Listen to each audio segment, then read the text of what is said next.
Hello everybody, welcome back to the Reset Info channel. In today's video, I'll show you how to easily enable or disable TSR on your Suzuki.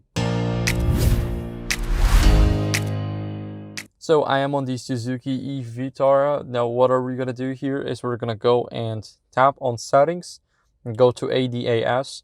And here we have a lot of options, but we're interested in the second one from the top. We're going to go to TSR. Now we're going to tap on TSR again to skip the video. And here you have TSR enabled. So you can disable it by tapping on the switch. Now the speed limit should go from your dashboard. You shouldn't have it. Now here you guys can enable it and it will be back. You can change it to visual only, so you can only see it on the digital cluster. Now, of course, you can change it to no notification at all. And here you can enable speed limit update notification. So that's what you guys can do here. Thank you for watching. If you enjoyed this video, then make sure to leave a like, subscription, and a comment. And I'll see you in the next one. Bye.